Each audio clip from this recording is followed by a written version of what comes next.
if in fact, during our administration, the Recovery Act, I was in charge, able to bring down the cost of renewable energy to cheaper than or as cheap as coal and gas and oil.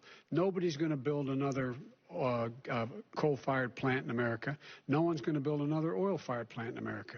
They're going to move to renewable energy, number one. Number two, we're going to make sure that we are able to take the federal fleet and turn it into a fleet that's run on their electric vehicles. Making sure that we can do that, we're going to put 500,000 charging stations and all of the highways that we're going to be building in the future. We're going to build an economy that, in fact, is going to provide for the ability us to take 4 million buildings and make sure that they, in fact, are weatherized in a way that, in fact, they'll emit significantly less gas and oil because the heat will not be going out. There's so many things that we can do now to create thousands and thousands of jobs. We can get to net zero in terms of energy production by 2035. Not only not costing people jobs, creating millions of good paying jobs, not $15 an hour, but prevailing wage, by having a new infrastructure that, in fact, is green. And the first thing I will do, I will rejoin the Paris Accord. I will join the Paris Accord because with us out of it, look what's happening. It's all falling apart. And talk about someone who has no relationship with foreign policy.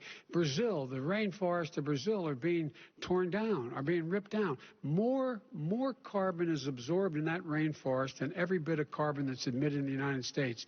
Instead of doing something about that, I would be gathering up and making sure we had the countries of the world coming up with $20 billion and say, here's $20 billion.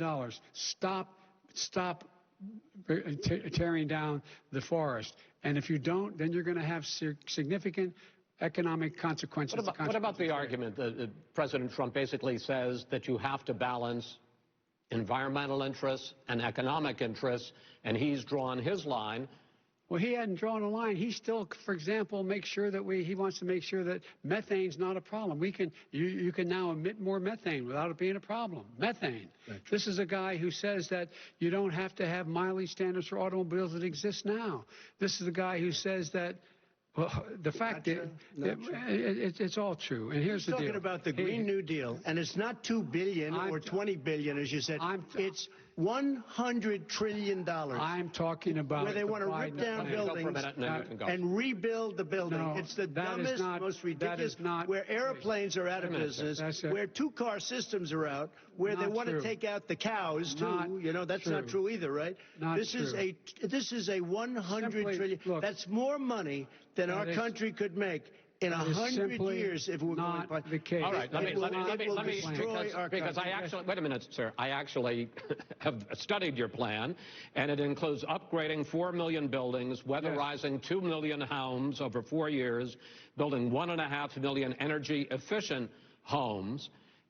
So the question becomes, the president is saying, I think some people who support the president would say that sounds like it's going to cost a lot of money and hurt the economy. What it's going to do is going to create thousands and millions of jobs, good-paying jobs. But let him finish, sir. He doesn't know how to do that. $100 billion. The fact is, it's going to create millions of good-paying jobs, and these tax incentives for people to weatherize, which he wants to get rid of. It's going to make the economy much safer. Look how much we're paying now to deal with the hurricanes. By the way, he has an answer for hurricanes. He said maybe we should drop a nuclear weapon on them. They may. I never said that. That's what he did say. You made it up. And here's the deal. You make up. We are going to be in a position where we can create hard, good jobs by making sure the environment is clean and we all are in better shape. We spend billions of dollars now, on floods, hurricanes, rising seas. We're in real trouble. Look what's happened just in the Midwest with these storms that come through and wipe out entire sections and counties in Iowa. That didn't happen before. They're because of global warming. We make up 15% of the world's problem. But the rest of the world, we've got to get them to come along. That's why we have to get back into the Paris Accord. All right, gentlemen.